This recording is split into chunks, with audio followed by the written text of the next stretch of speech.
এই hello WhatsApp guys, কি অবস্থা, কেমন আছেন? আশা করি সবাই ভালো আছেন। জি, আমিও ভালো আছি। আবারও চলে আসলাম টুয়েলভ লাভার ক্যামেরার পক্ষ থেকে নতুন একটা ভিডিও নিয়ে। চলুন শুরু করা যাক আজকের ভিডিও।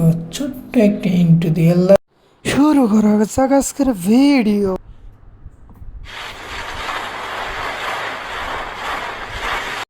এই ছাত্র সমাজ আন্দোলন করার পরে কিন্তু আমরা নতুন একটা কয়েদির সাথে পরিচয় হয়েছি। তার নাম দেওয়া হয়েছে আয়নাঘর বলে একটা নাম কিন্তু উল্লেখ হচ্ছে এখনকার বর্তমান সমাজে। কিন্তু আমরা এটা কিন্তু প্রচলিত একটা ওয়ার্ড সম্পর্কে জানতে পেরে গেছি ইতিমধ্যে, এর আগে কিন্তু জানতে পারে নাই গাইস। এটা কিন্তু আপনারা সবাই শুনেছেন যে আয়নাঘরটা আসলে কি সেটা কিন্তু সবাই জেনে গেছে, কিন্তু আসলে সে আয়নাঘরে কীভাবে থাকা খাওয়া হতো এটা কিন্তু সবাই কিন্তু জানে না। তাদের জন্য কিন্তু মূলত এই ভিডিওটি করা। বেশি বেশি শেয়ার করবেন এবং আপনাদের বন্ধুবান্ধবের মাঝেও শেয়ার করতে কিন্তু ভুলবেন না গাইস। আচ্ছা, আমি কিন্তু মূল টপিকে চলে যাচ্ছে, বেশি কথা না বলেন, চলুন শুরু করা যাক।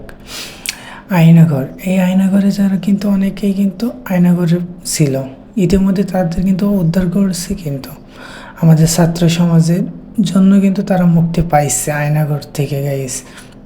এই আয়নাঘরে কি খাবার ব্যবস্থা কী ছিল, কি থাকার ব্যবস্থা কেমন ছিল, এটা কি সবাইকে জানে? যারা জানে না তাদের জন্য কিন্তু ভিডিওটি করা।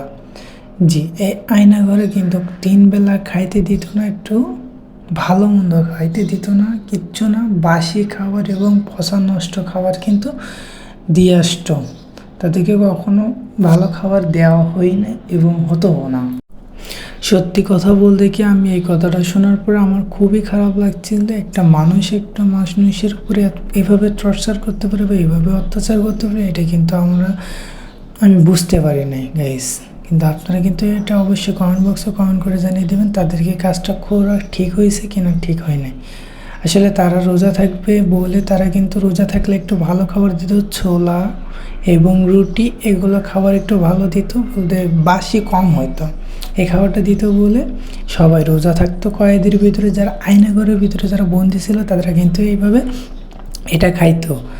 তারপরে যখন দেখলো যে এরা হলো রোজা থাকতেছে, বেশি খাবার মাত্রাটা একটু ভালো হয়ে যাচ্ছে বলে সবাই রোজা থাকতেছে, এইটা দেখে কিন্তু এরা আবারও খাবারের রুলসটা একটু চেঞ্জ করে দিল। সেই নষ্ট খাবার কিন্তু আবারও দিতে শুরু করলো। একটা মুসলমান হয়ে একটা মুসলমানের এভাবে যে অত্যাচার করতে পারে, এটা কিন্তু এই আয়নাঘরের মানুষটার কাছ থেকে না শুনলে আমরা বুঝতে পারতাম না যে মানুষ এত নির্দয় এবং পাষাণ হতে পারে গাইস। যাই হোক, তারা কিন্তু সবাই রোজা থাকার জন্য নিয়ত করতো এবং রোজা থাকতে গেলে তাদেরকে আগের থেকে বলে রাখতে হতো, তাদের জন্য খাবার ব্যবস্থা করতো একটু, এবং রাতে 2 বেলা খাবার দিত। 2 বেলা খাবারে নষ্ট ছিল, মনে করেন যারা মাখিয়ে খাওয়া নষ্ট করে ওই খাবারগুলো তাদেরকে দিতে হতো, এবং যারা আয়নাঘরের ভিতরে যারা বন্দি ছিল তারা কিন্তু পানি দিয়ে ধুয়ে খাইতে হতো। কিন্তু জীবন বাঁচানোর জন্য কিন্তু এটা তাদের করতে হতো। জীবন সংগ্রামে একটা যুদ্ধে তারা ছিল।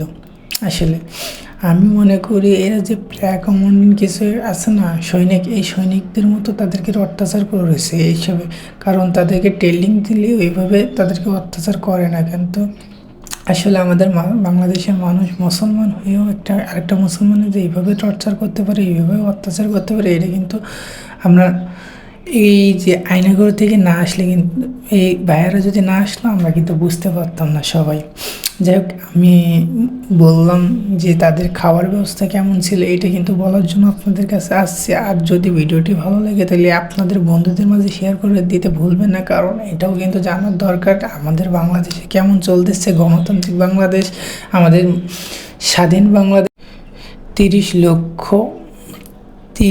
লক্ষ শহীদের মর্যাদা হিসেবে আমরা কিন্তু এই দেশটা স্বাধীন করছি। এই স্বাধীন দেশে আমাদেরকে এভাবে যদি টর্চার করা একটা স্বাধীন মানুষের উপরে, তাহলে আমাদের উপরে যে আসবে না এটা কিন্তু কোনো গ্যারান্টি নাই। এই জন্য ভিডিওটি সবার কাছে শেয়ার করে দিতে ভুলবেন না গাইস। আমরা কিন্তু 1971 সালে কিন্তু স্বাধীন করে কিন্তু বাংলাদেশটা পেয়েছি, এবং আমরা কিন্তু সবাই জানি।